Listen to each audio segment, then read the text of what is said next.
the main events in the audio frequency circuit. The microphone brings about a pulsating direct current.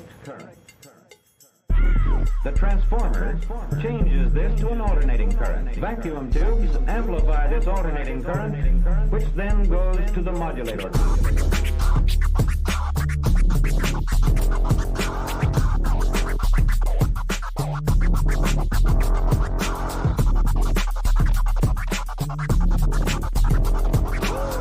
Molecules containing more than one atom can rotate and vibrate.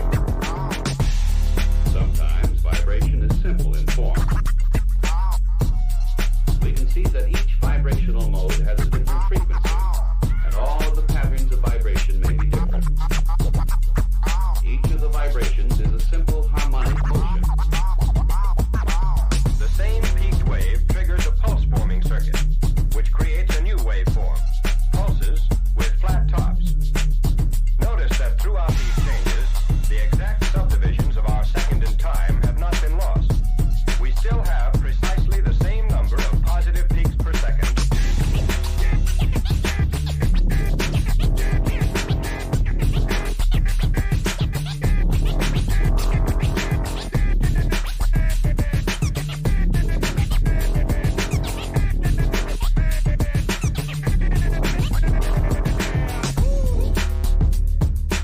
Pulsating direct current.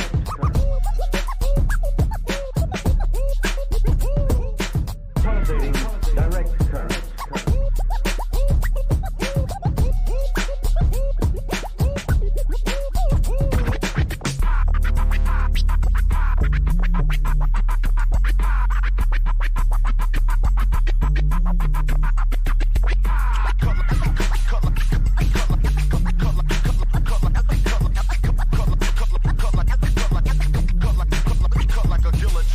If the sine wave's frequency is 1,000 cycles a second, we have actually divided 1 second into 1,000 equal parts.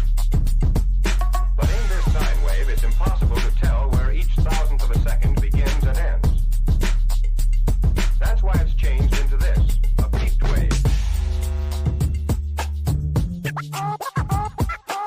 which can be measured from positive peak to positive peak.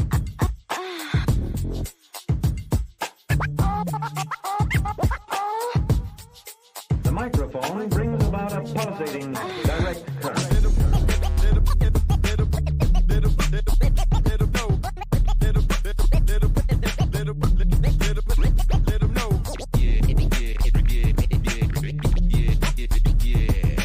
Vacuum tubes amplify this alternating current, which then goes to the modulator.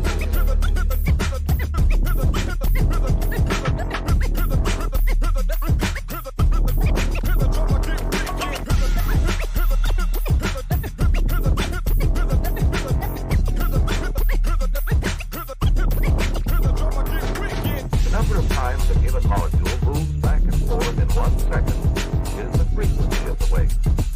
In one complete vibration, indicated here by the bracket, sound travels a distance of 1 wavelength. The velocity of any sound wave equals its wavelength times its frequency.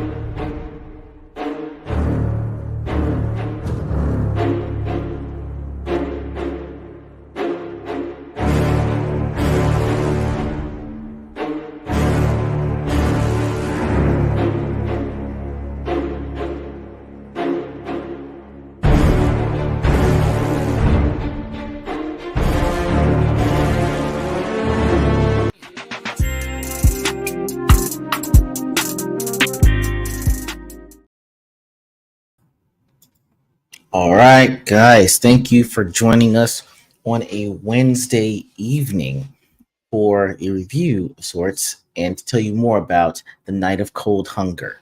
But who am I without my introductions? I am the Dumble whose door is always open. Gandalf without the gray or the white because I'm all black. Druid LaForge, captaining this enterprise. I am Left Eye Ego. Guys, I am joined by the man, the myth, the legend, releasing a book called The Night of Cold Hunger. My man, Paladin Dragoon. Good Sup, how's it sir. going? I'm doing good, man. I am doing great. I'm excited to tell everyone about this awesome book. How, sir, are you doing? I am doing wonderful. It's I'm gonna say about 70 right now, and it's looking very wonderful, even though I'm in California. Bro, I can't stand you. It is windy as all get out. I shouldn't be wearing my Left Eye Ego hoodie in February. It's supposed to be 75 to 80 degrees as God intended, but we're here nevertheless. So thank you for lending your time to me and the rest of the chat today as well for this discussion and slight review. Guys, we are streaming on Instagram. We are streaming on Twitter or X or Twixer or Twatter, Twix, whichever one. And we're also on Instagram. So, guys, thank you for joining us in no matter how you are viewing this. We really appreciate it. We've got a few people in the chat. We've got Whimsy Land. Welcome. I believe that is my editor, actually. Good, sir. Thank you for joining us. Gordon, good brother. Bro, haven't seen you in a long time. Thank you for joining. And everyone else that's joining. And I know that El Ray is in on Instagram Live. So shout out to all you guys. And thank you for joining us. I like to start off with my guests kind of from the very beginning. Mr. Paladin Dragoon, how did you even become a writer, much less a fantasy writer? All right. Well, during the beer bug lockdown, it was year one of not being able to go anywhere in California. Okay. And I'm losing my mind. So I was like, you know what? I need to do something. Just anything. So it's like, screw it. I'm going to go pick up a comic book. I haven't read a comic book since like the late 90s. How bad could it be? Oh, Right? wow. Okay. And then I picked up Spider-Man, Superman, and X-Men. And I was just like, what the hell did they do? Holy crap. It was just hideously bad. So I just sat there and I started like poking around on the internet and like it's like why is comics so bad? And then I just eventually ended up in Comicsgate and then Iron Age and all that other stuff. So while all that was going on for about 4 years, I was writing a graphic novel script. Paladin Dragoon. The novellas I'm writing are basically 200 years in the past from that setting. And Okay. basically everything that's happening is part of the story, and I'm just introducing some of the characters and kind of playing in the world I created because I just need free time really just to do all this stuff, and I've got that plenty. But as I was sitting there like kind of creating the novella, I was like, no, this is actually not bad. I don't hate this. Huh? That's weird. Send it off to my editor, and he basically made me cry. But it's like, here, it's actually not bad. It's just needs here, and here. Oh, okay. 3 months later, after a year of writing that one story while the art was getting drawn, it was like, okay, we're ready to go. Now let's just have to find somebody to publish it. And then Anvil Magazine picked me up. So, wow, damn, man. And I'm guessing all this is what in the span of three years. And span of 5 years, actually. So 4 years to write the graphic novel script because I had to sit there, develop the entire setting, Okay. all the characters. I had to sit there and like actually like, okay, I pull out my big thinking meats here and just figure all this out. But once I got the script finished, I then looked at it. I was like, okay, I'm going to take a break from this because I've been pouring my life into it for half a decade. So but I still want to write. Well, I'll just write these pulp novellas. Go on and have some fun with that. Okay. Wow. After about a year total, and that's with the editor, it was finished and ready to go. And then Anvil basically at first they weren't going to accept it, but they just keep sending me messages like, you know what, we're actually going to take this because it's just that good, as you had read. Oh, yeah. Well, I was going to get to that. Shout out to Anvil Magazine as well for publishing this guy. He's got a great work of art. Guys, if you know me and when I've had authors on in the past, such as Johnny Douglas and now Paladin Dragoon, I tell all of you all, I am a proud graduate of the Gaston Literary Academy. If you've never heard of it, I will tell you our motto. How can you read this? There's no pictures. Okay. Well, I let everyone know that. So for me to actually pick up a book with no pictures, it's got to have something. And boy, does Night of Cold Hunger have something with it. Okay. So I will set the table for you guys because I got an advanced copy, got to read it. So the way that I phrase this to Mr. Dragoon is this. Let's say an alien from outer space visits the Earth, has no concept of what a fantasy novel is, and wants to get into it, and asks you, Mr. Dragoon, to explain Night of Cold Hunger. How do you do it? Quite easily. Erudite religious scholar and high priest Torshin the Enduring and his human companion Sheridan the Pious destroy monstrous creatures in the wicked avarice of men. High-flying, white-knuckle pulp action.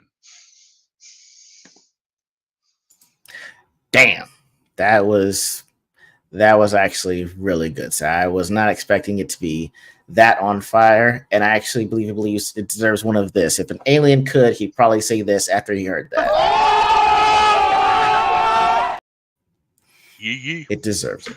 I gotcha. All right. So continuing on, I was reading this, and it took me a second to learn some of the names. I know that there was a Torshen and a Sharita, and so I was apparently reading this from the point of Torshen, and then guys, maybe 2 pages in, I'm looking at this book being written from the perspective of a freaking dragon, sir. I wanted to make sure, is the dragon telling this story, and how did you come up with this unique point of view? Well, the story itself is an homage to various different pulp novellas from the turn of the century. So H.P. Lovecraft, Howard of Conan, and Solomon Kane fame, which is what a lot of the inspiration for these characters came from. However, the story itself opens with a journal entry and passage that had been translated from the dragon's language to English. So there's actual story reason for that. So I can't really go into too much details. It's just there. But it functions as a prologue and primer for the setting and adventure, giving you context without me having to do a massive lore dump and exposition chapter or 3, because that's kind of what that would have been. Okay. Later on, each of those entries will function basically as a, like, here's what they were doing in between each adventure because they were traveling and doing all that other stuff. But it's like a pulp storytelling trope that kind of lets you get right into the action. All right. And guys, at certain points during this, I'm actually going to be bringing you up some of these stills from some of the pictures that are works in progress, along with some of the ones that are colored in here as well. And I'm actually just going to give you a rough cut view of what I was sent on here so I can show you what the dragon pretty much looks like. So if you want to go ahead and just give some explanation for what we're looking at here so the audience can know exactly what's going on here, at least in terms of the descriptions and who's who. Okay, so the dragon on the left obviously is Torshin the Enduring. The horns are different; they're like more stag-like. So this is an early production image that's since been fixed for Anvil. He is the oldest dragon on the planet, and the whole idea is when when his people were created, this was basically at the dawn of time, and God created their people. So they're an incredibly pious and religious like people. So as you're like following along, like you kind of get the gist of that throughout the general like kind of like beats of the story and like how they both talk. However, with him, excuse me, he had survived basically an apocalyptic event along with like Okay. precious few of his people. So it kind of colored him a little bit differently. And so like when you see him like like fighting against the giant big monster, there's a reason why he talks like that. Because he's like, no, kill it, Thought destroy it it. was You just cannot me. allow that. Yeah. Got it. Sherida is his human companion, and he has a magic ring called the Sage's Ring, and that's what allows him to talk to the dragons who are psychic. And the only way that you can actually talk to them is either being a speaker, which is basically the religious title that's given to a paladin, who's also the king of Drakenholm, which is the empire that they're currently residing in. Sherida has a tragic past, which you do see kind of like glimpses of throughout the start of the story. I believe in the second chapter. It's like, thank you, Zax. But when you see this character like interact with Torshin, he basically functions as his voice. So I caught that, guys. When you are reading, you hear the words of Torshin, but they sound like they're supposed to be trills, but even though they're words, and so it takes a second because again, I can't read it because there's no pictures. I had to go back and forth between okay, he's saying this, but it sounds like high pitched kind of trills, correct? kind of. So basically, the idea is if he's chirping, that's like an affirmative, or like just kind of like a general, Okay. you know, kind of like a grunt of agreement, kind of like. If it's a trill, that's like an excited, you know, enthusiastic noise. Warbles are negative, you know, and like there's like a whole Okay. kind of like breakdown. It's like how they would communicate non-verbally because they are functionally physically mute, and that took a lot of figuring out like how would they act as a society and as a people. And as you go along, it like eventually it kind of clicks, and then the idea is though the ring is imperfect, so when he talks to Sherida, it sounds tinny, like he's like you're talking into like a metal tin can. That's what that's for. Okay, got it. Go ahead. Yeah. So Sherida himself and Torshin are like bound together by like oaths of the lay cleric, which basically is a fancy way of saying they're traveling crusading priest. They just go out to go kill monsters. That's their only job. And so the idea is like you've got the first oath and the second oath. The first oath is basically them going out on like their initial like basically training missions and stuff like that. The second oath is basically they just kept going. They said, you know, screw it, we're not gonna like meddle with the affairs of state or anything like that. We're out here because we have been commanded by God to do this, which is what has happened with these two. I see. Okay, I mean, now that we got a little bit of background on Torshin, but as far as Sherida, how did you actually come up with his character, personality development? Was that something that's always been in the background that you wanted to create it, or how did that come about? It came about because the dragon, I needed somebody who kind of actually act as his voice. Otherwise, it would just been like the dragon furiously pantomiming at people and then, you know, like cursing at them with a discordant chirp. Because that's what that is in the story. If you were curious about that.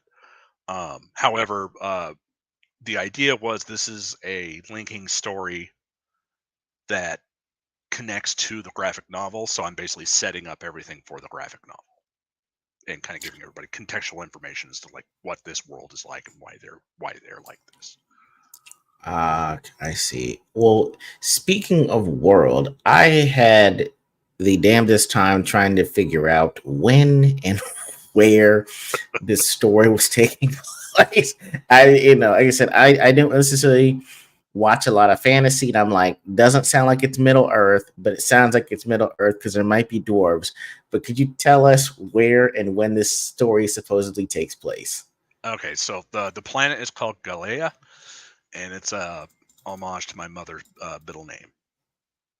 That's beautiful. Yeah, she loved reading stuff like this, so this would have been like right up her alley. I'm gonna try to see. I think you might have sent me a picture of the. I think you said you sent me the picture of the map. So I'm gonna see if I can try to find that while you keep going. Go ahead. Okay. Anyway, so the planet is an Earth-like world the size of Jupiter. Oh. So it is massive. So the map I've sent you is just a small portion of what is on this planet. Okay. Yeah. The culture itself is early black powder pike and shot. So if you're curious about that, that's about 15th century. Okay. With some 17th century equipment kind of thrown in because militarily they would have had like access to such things, just through attrition and what have you. But that said, though, it's not quite Middle Earth. It's heavily influenced by JRPG titles like Breath of Fire. Okay. Let me scroll in and get this a little bigger. All right. So the So I'm floating looking island, at that's this where the front, dragons live. The dragons live on the floating island right there. So right, okay. Yeah. Oh. Okay. Yeah, so it's like this. Like I said, this is unfinished. They're in that little like lake by the forest, like right just above the island. That's where Drakenholm City is located, and that's on 3 mesas built up. Not bad at all. Wow. This is wow. Yeah, Considerably extensive. That was made by. Hold on, let me.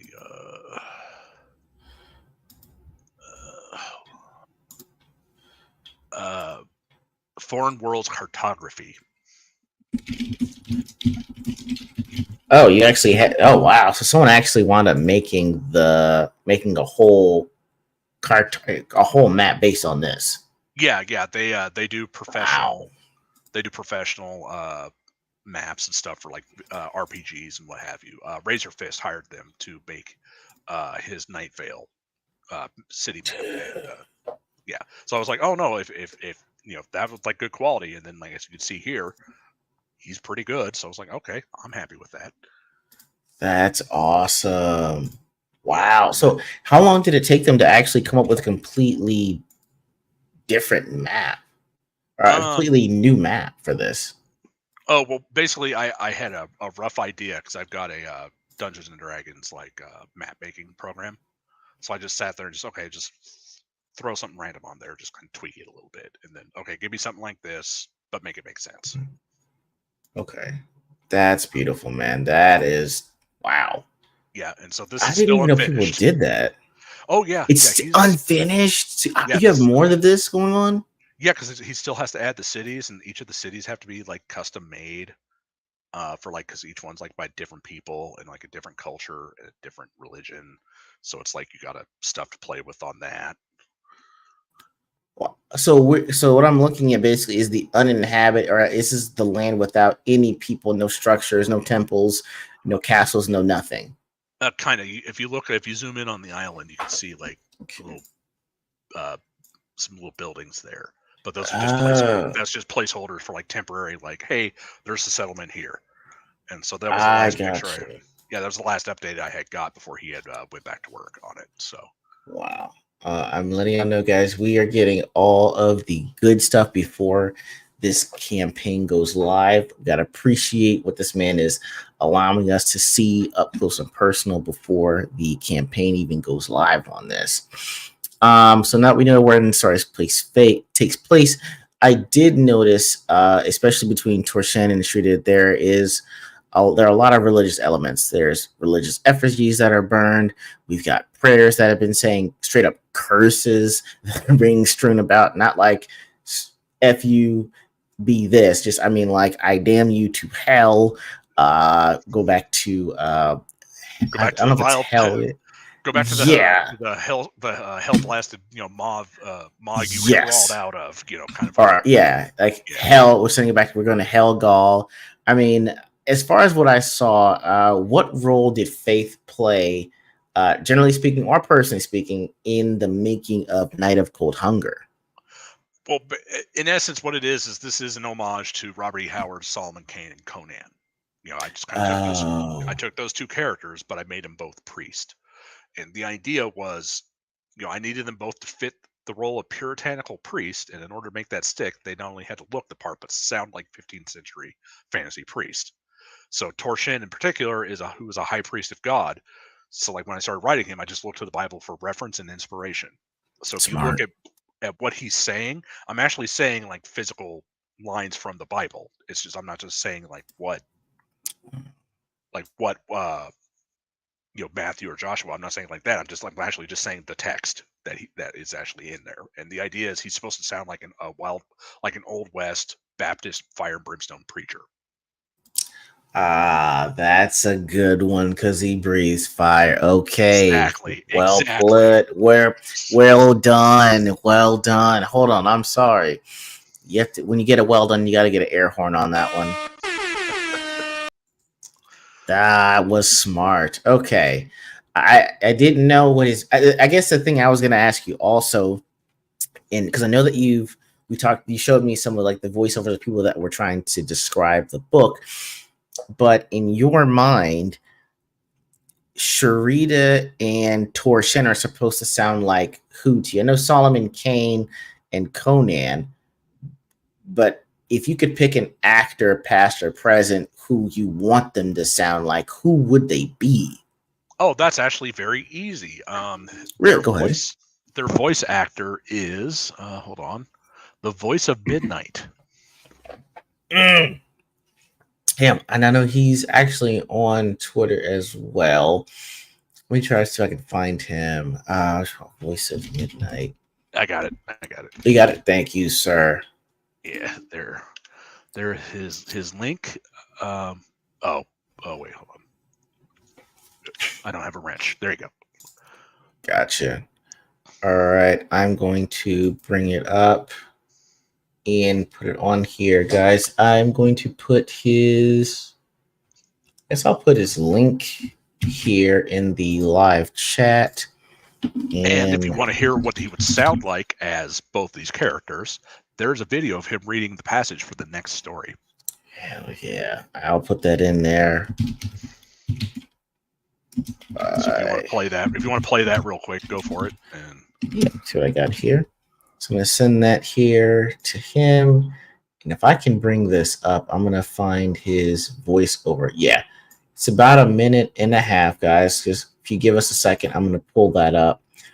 Drop this here and bring that up and play it full screen for you here. Okay, so this is the voice of Sharita and Torshin, or just Sharita?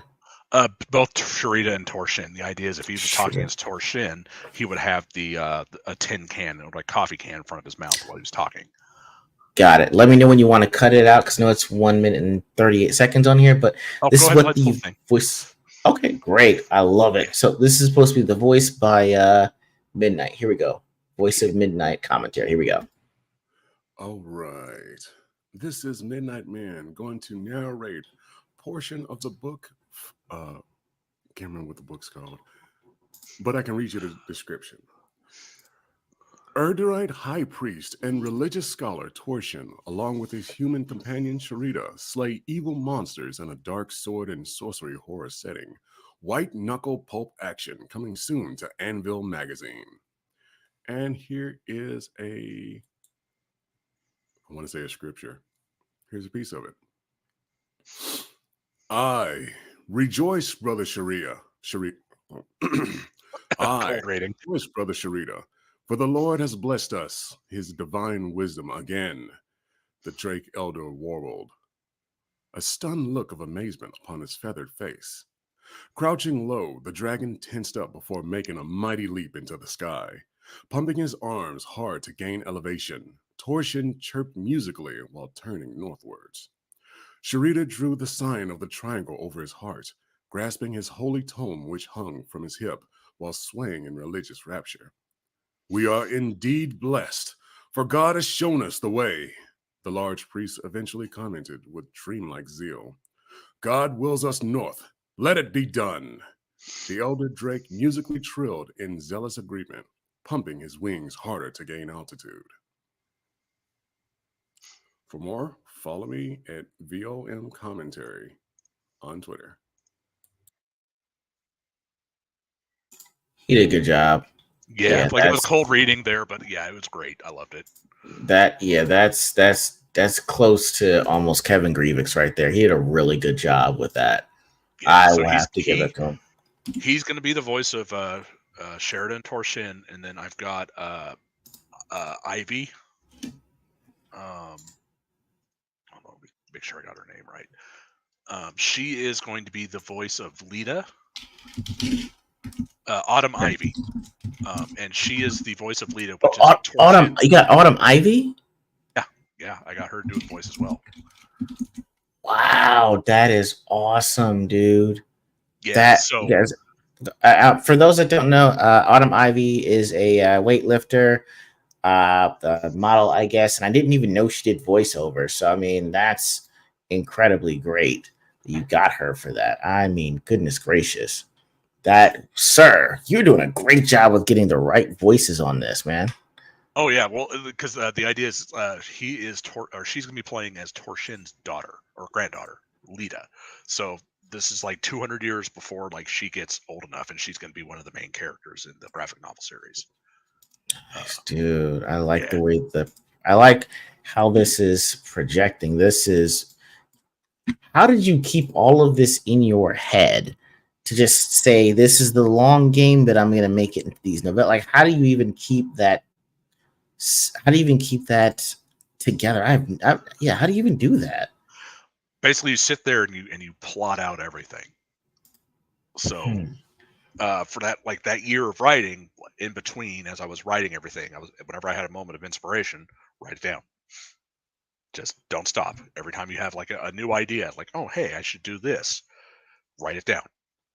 So if you're a burgeoning writer, do that, and then basically what'll happen is you could then collect it all and then do a series of like hook, line, and sinker story prompts.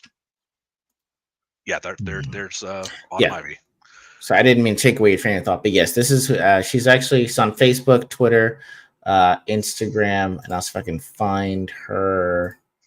Yeah, her links are all here. But she does great cosplays, to tell you the truth. Yeah, she does. She's great. And she does workout videos too and inspirations, but she's pretty awesome. The fact that you got her to do the voice acting is amazing, dude. I gotta give say congrats to you on that one. I was hats off to you, dude. That was awesome. Thank you. If I can pull this off, I'm gonna do a radio drama like with them. Bro, that would be fantastic. See, now it's hard to read with no pictures, but I can listen without words. If that makes sense to you guys. Exactly. That's a good job. Yeah. That is fantastic. If you need anyone else to do any voices, you let me know. But go ahead. Oh no, if I need to, I'll definitely put the word out there. But as you're writing those, like you got to sit there and just like come up with your hook, line, and sinkers for each story prompt, and then what you could do is you could then weave a story out of all of that as it goes along. So you've got an overall story, but you've got individual adventures as they eventually get to their to the end of where it is they have to be. And in order for it to kind of have like a bit of an epic feel, and that's just basically pulp writing 101. Damn, dude, this is dropping some knowledge today. This is awesome, dude. I really appreciate that. I mean, so I know that we were, talking about some of the epics that you've been writing, the novellas you want to put together into like a unified story. But what's a topic that you're passionate about, comics or otherwise, that you haven't had a chance to talk about, or you want to talk about more in depth? I'm not really a social person. I'm like I don't. This is probably the first time I've really talked to somebody, about all of this. So I don't think I'm really qualified to be passionate about to speak about something outside of hey, this is going to make me money. I got bills to pay, so this has to bring in the cheddar. I got to get my money. But beyond that, it's just hard work, bust your ass, don't quit. And because when you want to quit, that's life telling you, it's like, hey, it's about to get good. You just got to keep going, keep pushing. Make this work. If you believe in it that much, you can make it work. And eventually, you'll find your path and go from there. I mean, it sounds like you do have an extremely hard work ethic. Where does that come from? Or, I mean, it sounds like it applies to your comics, so you're writing too, but where does that strong work ethic come from? Well, as we were talking about earlier during the pre-stream, I worked out in the oil fields, and nepotism is a bitch, but also that means is you have to work twice as hard as everybody else in order to get anywhere, or at least get the old man's approval, in my case. So So for me, it was just like I didn't really have much of an option. It was just like, hey, get to work. And if I don't like it, I'll tell you, and then you have to redo it again. So I got a very tough love aspect of raising when I was a kid, and that was it. I got you. Okay. All right. Well, hey, so as far as this amazing art that you've got on display here, who were some of the, I guess, the inkists and colorists? I'm not sure if I'm using the correct terminology, but who were some of the various artists that were on this project that did the art for this? Okay, we'll pull up some of those pictures, and we'll see that Sure. this picture was drawn by Joe San. He is the main artist for the graphic novel, and this is Okay. basically us getting him kind of like used to the setting. He's basically going to be designing everything, and so Okay. every 5 stories that we write after like the publishing stuff is over, I'll Mhm. collect them into an omnibus, and then at the very end of these books, we're going to put Ooh, in a world book, like world Bible, like art sketches and everything of just the setting. And the idea that's is that's awesome. basically going to be there for reference when we do the graphic novel. Okay. And this is I from like last year. Yeah, this is from last year's Christmas. So yes, the dragon is smoking a bong. that. Nice. Let me so we can pull some more up here while we go. Yeah. And they said that, yeah. So yeah, was something like, was the same person that did this as well? Yeah, Joe Sand did this one as well. This is the sequence when they first go to Fort Helgale. I didn't even catch this. That this is actually written in another language here, Yeah. or that this is actually in I guess the image of the ruler that's at this castle. I didn't even catch that. Well, no, That's some that's not a good detail. that's Go ahead. not I'm sorry. that's not a cat. Let's say that's not a castle. That's just a fort. And if you look at the ruins, this Mm-hmm. is all right nearby the dwarven or the dwa as they're called in the setting. Yeah. Yeah. Uh, Uh, but they're all like this is like basically on the outskirts of where their empire is, because all their empire is underground, but they do control like the surface areas around the mountains, and this is a fort that goes from Drakenholm to their kingdom. okay. Yeah. I see. Did a great job with doing this twin moons here too. Because Yeah. that in the story you do talk about that, so actually it's good to see that too. Yeah, You it's know? like when you're doing a fantasy alien world, you got to make it make it look right. Yeah. This is an awesome picture right here. This drawing is great. I like how you even gave him the fade lines. I'm not gonna lie, I actually had this haircut at one point, so I was like, you know what, that was pretty on par. That's well done, sir. The artist who originally drew Sherida, he's out in the Philippines. Wow. And yeah, so and if you are ever doing a graphic novel series, hire an artist from the Philippines. They're cheap. Nice. Well Um, done. Good. but so when he drew Sherida, though, he gave him fade lines, and I laughed so hard. I was like, "No, what? I want to keep that. That's actually funny. I like that." It works. I mean, it works. I'm not gonna lie. It really works. Kind of gives like a I mean, little bit of a Wesley Snipes, like Blade era, kind of a vibe. yeah, and that's what I was thinking when I saw it. I'm like, it works. It looks like it's Kevin Grievous, or it could be Wesley Snipes, or if you could give Idris Elba a deeper voice, it would look like him too. So yeah, Yes. absolutely right. All right, let's see if I got any more pictures that we had on here. I like this one. Like the fear in the Dawa's eyes was great here. Yeah, if you zoom in and like you Mhm. can just see the design elements on the helmets. Yeah. Their art style is Art Deco. Wow.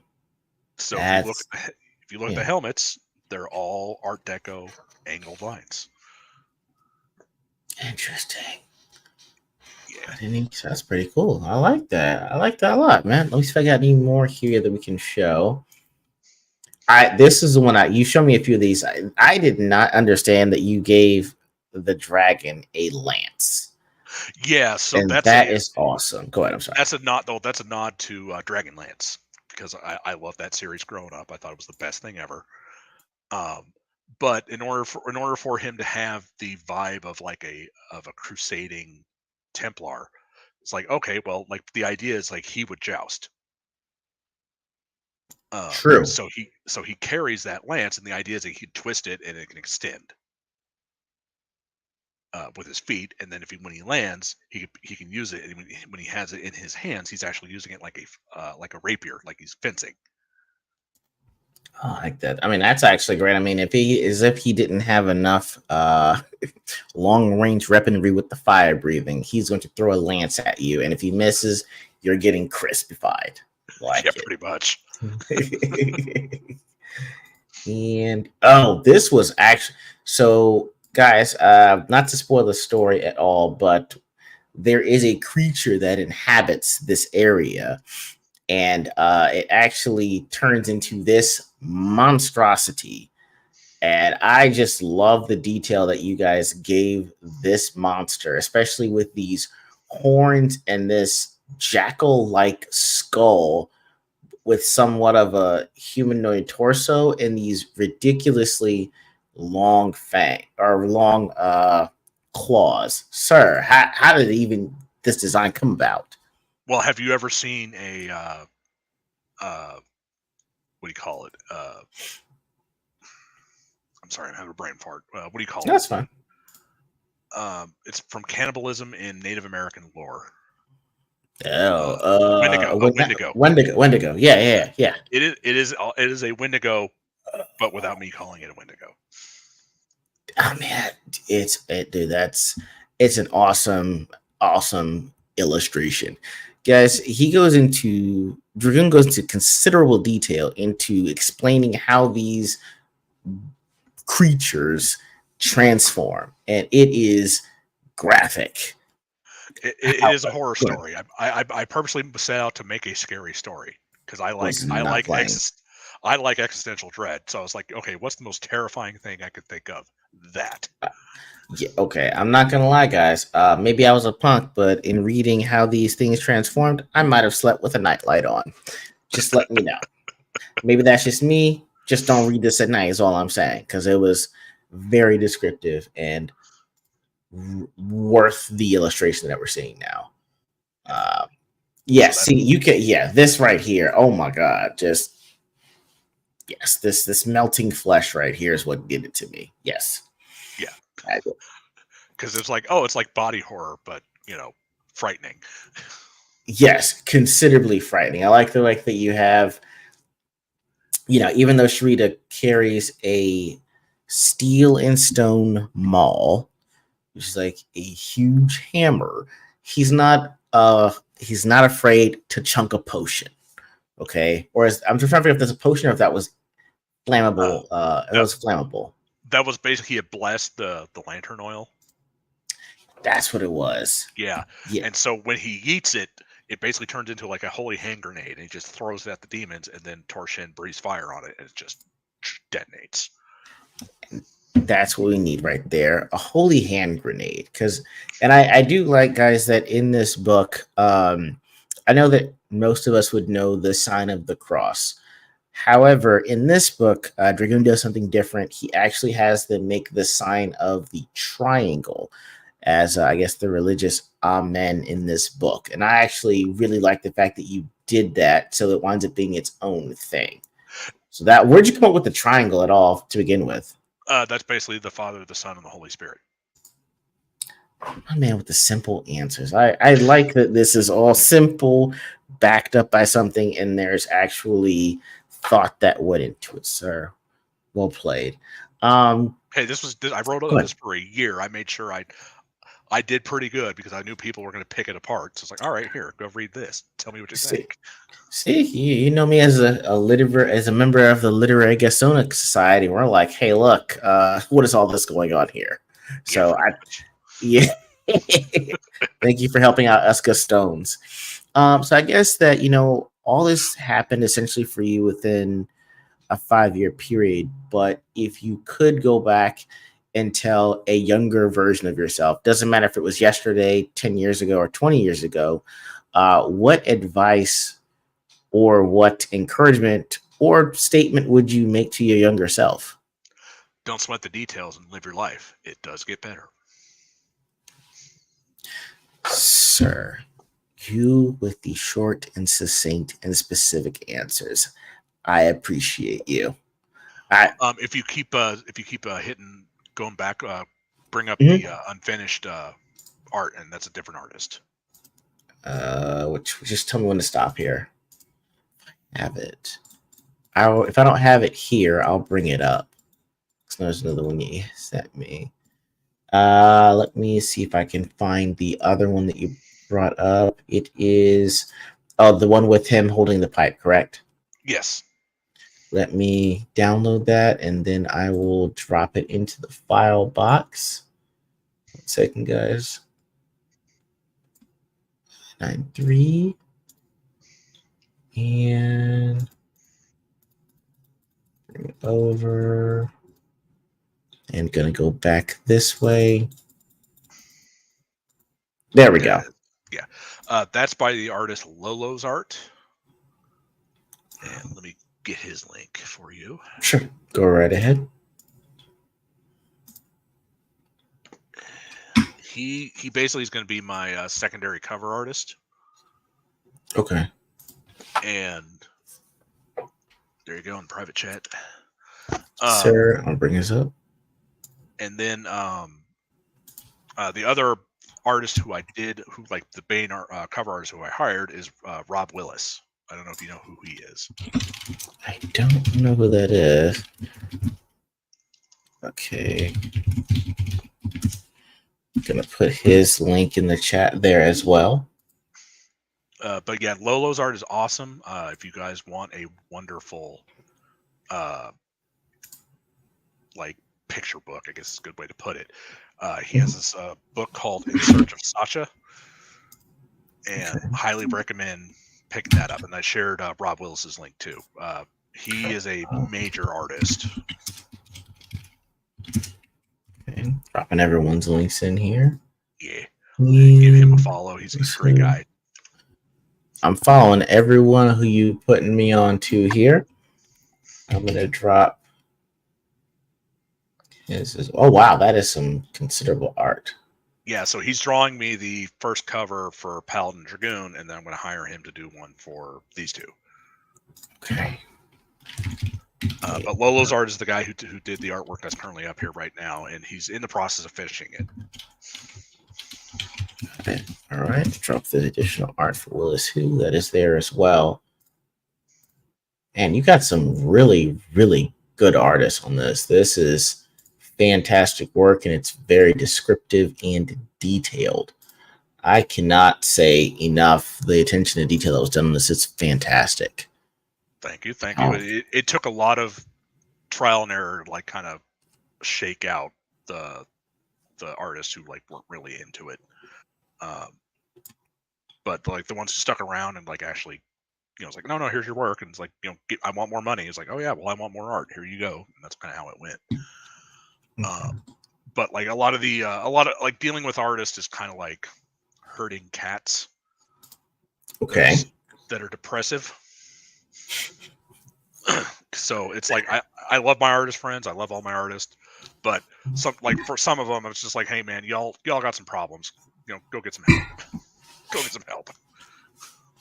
I hear you. It's just trying to make sure you can get a time on task, be friendly with them, and say, hey, go see someone. It's not good for you at this point. Just not having someone to talk to. Yeah, pretty much. Or like in one guy's case, it was just like you just take the money and just leave.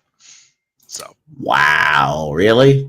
Yeah, I'm out like about $3,000 for individual artwork and like another $10,000 from another artist. Oh my God! What, you better man than me, sir? I'd have this reaction if it was $30, much less $3,000 and $10,000. Those are beyond fighting words. Oh my Lord! I'm glad you have patience and calmness, because that's a different situation for me. Oh no! Like, well, the one artist, I think she died. I don't know what happened to her, but she just disappeared, and hadn't seen her since. Nobody's been able to talk to her. And then the artists who did stick around, who were worthwhile, like they were like, we can't find her. We don't know where she's at. So I don't know what happened with her. So I'm like, okay, I'm just gonna write that off and just move on.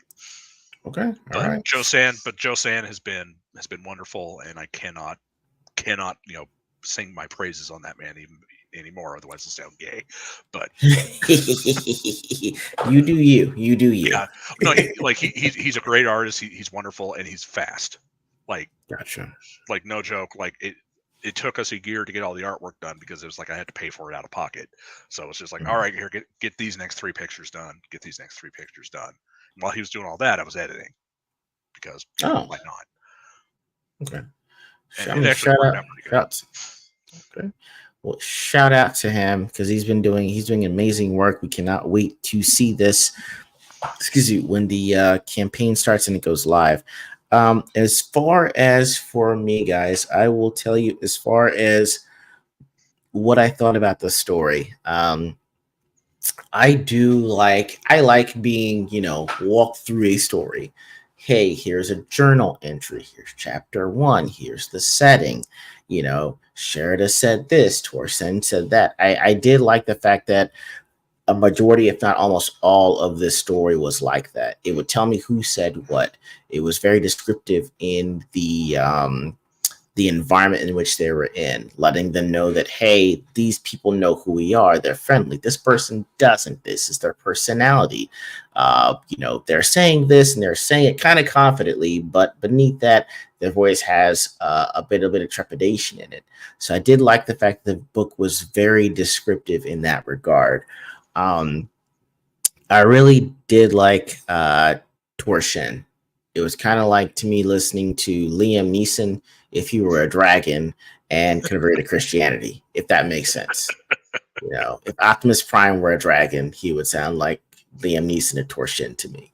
So I really liked in my mind's eye, that's who he sounded like. So when the religious fervor would come out, that's what it sounded like to me. I think that sometimes what's missing in a lot of stories and a lot of comics, especially if you try to put in a religious element, is they focus so much on the religious part of it and not the righteousness of it, if that makes sense. Like exactly. when you have characters like Torsen or a Sherida, people that are saying, hey, I've devoted my life to this because I feel strongly about it. They have a lot of righteousness in the anger they display. So when they are disgusted by these Wendigo looking creatures, they spit. They don't say curses.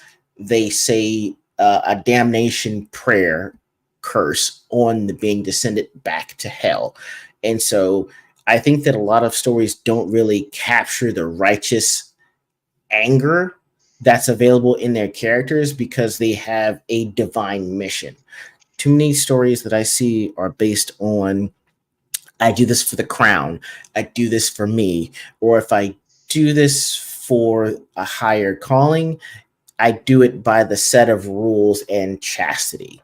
You don't get to see a lot of this has to happen, this will happen. It's by divinity that I do this. I have to drive out this evil. And so that was what I really enjoyed about this story was there was, hey, black and white. And if it's white, we are going to go ahead and pass through with it. And if it's dark and not of the light, we are sending it back to hell. No discussions. So I really did where appreciate it rightfully that. belongs. Right. Right. We're rightfully fire and singing steel. Right. And you're like, well, you're gonna just curse it? No, I'm gonna smash it over the head with this stone and steel maul. Oh, and I'm gonna set it on fire. You're like, yes. Oh. Yes. So you're just like, it's not. Go ahead. Well, my favorite part about all that is like when people ask me, well, how heavy is that hammer? And it's like, it's 30 pounds. Like it's a giant fuck off sledgehammer. So like when he hits things, it's like he's about as subtle as a piece of artillery. The both of them are.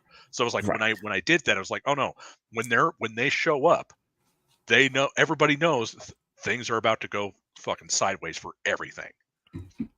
And easily things are gonna get set on fire. God's gonna be praised while things are burning. So. Right. Exactly. Yeah. I don't know if anyone knows, has heard of, or even recognizes this name, but if you've ever been around during the 90s and you were a part of the Christian and evangelical movement, you know about the Power Team. Yes. I'm not sure if it's like the Power Team, guys. The Power Team were a bunch of former bodybuilders turned Christians, and they would essentially perform feats of strength, like bending a steel bar, ripping a phone book in half, blowing the air out of a hot water bottle, which is not easy to do, and break out of handcuffs. If you have HBO Max and you've seen season 2 of The Righteous Gemstones, it's essentially that without the homosexual hints, more or less. And so if you've seen and you know the Power Team, it's like this in this story. Just it's like, not lame. hey, right, Just not lame. just not lame. Just not lame. If anyone understands what I'm saying, this book is for you. If you don't understand what I'm saying, read this book anyway. Then watch season 2 of The Righteous Gemstones and look up the Power Team. You understand exactly what I'm talking about, and you'll be welcome in as well. Well, because So it's like I- with go the two ahead. of them. Well, I say with the two of them, I basically wrote them as I play a priest in Dungeons and Dragons. So, and like how I always heard my priest talking, which is basically it's like no, set it on fire, it needs to die. That's a priest I can get around, because the D&D priests that I hear are just the ones that wear a shawl and carry a holy book and just do stuff like this. Okay. No. It's like because the whole idea was like Sheridan was is like the Conan style character. So instead of like he's like almost like the barbarian, but he's still a priest. Right. Torshin is the mentor, father figure. And so and their relationship though, however, it's like when I started writing it, it just came out like just religious fellowship. Like they're like just a pair of priests like who are doing this because they realize it has to be done and because they have been commanded by God to do this. And so like as I kept writing them, it's like, okay, I just want to keep going. I just want to keep going. I want more. And everybody who I've talked to is like, oh yeah, well, like we want more of this, please. Yes. So I think I'm onto something. I do too. I really do like the religious fervor and the passion that stems from the two of them, and there's no dawdling. It doesn't mean that they're free of their own demons, but when it comes down to vanquishing the evil, they know exactly why they're doing it, and they're gonna let you know while it's happening. So I really did appreciate that.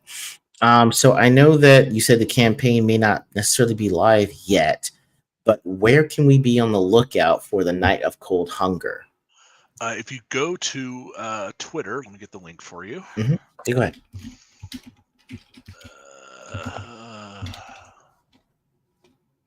All these links. Where is it? For Anvil Magazine, I think I just pulled it. Yeah. It'll be on Anvil Magazine. They're going to be announcing it here like soon once issue 3 is released. But this story will be broken up into 2 parts. So the first half will be in issue 4, and the next half will be in issue 5. Nice. Okay. So I think what's going to happen is they'll cut it off right when the monster's about to appear. And I think what section I'm talking about was when Captain Zachariah pops up. Dude, you need to do that. Yeah, I haven't read it, and I have because I got an inside track on it, but didn't have to do that. Didn't have to do that. Okay, that's all I'm saying. He's laughing because he knows what I'm talking about. That wasn't funny, man. All right. Anyway, I'm gonna let it go. I'll leave it for everyone else to catch up with. But Mr. Dragoon, where can people find you? I don't know if Twitter's the only one you have yet, but where else can they find you? Twitter is pretty much the only place I'm really like active on. I was on Facebook for a little bit, but that place just no thank you, never again. But yeah, just X. All right, guys, I'm giving you a second. I think I actually wound up putting his information in here, but I'm going to go back and make sure I have it one more time for you guys. I'm going to copy and paste it here for you so that you have it. Dragoon on X. I feel so dirty saying it's on X. It just... Okay, hold on. Dragoon on X. Put that in there for you. Okay. So Yeah, Mr. Dragoon, thank you so much for joining us this evening. I know you got a lot that's going on with the writing process and editing and coming out with more novellas, putting this into a graphic novel and eventually an omnibus. So I wanted to say I appreciate your time and thank you so, so much. Guys, for the man Dragoon and E.G.O, we are out, guys.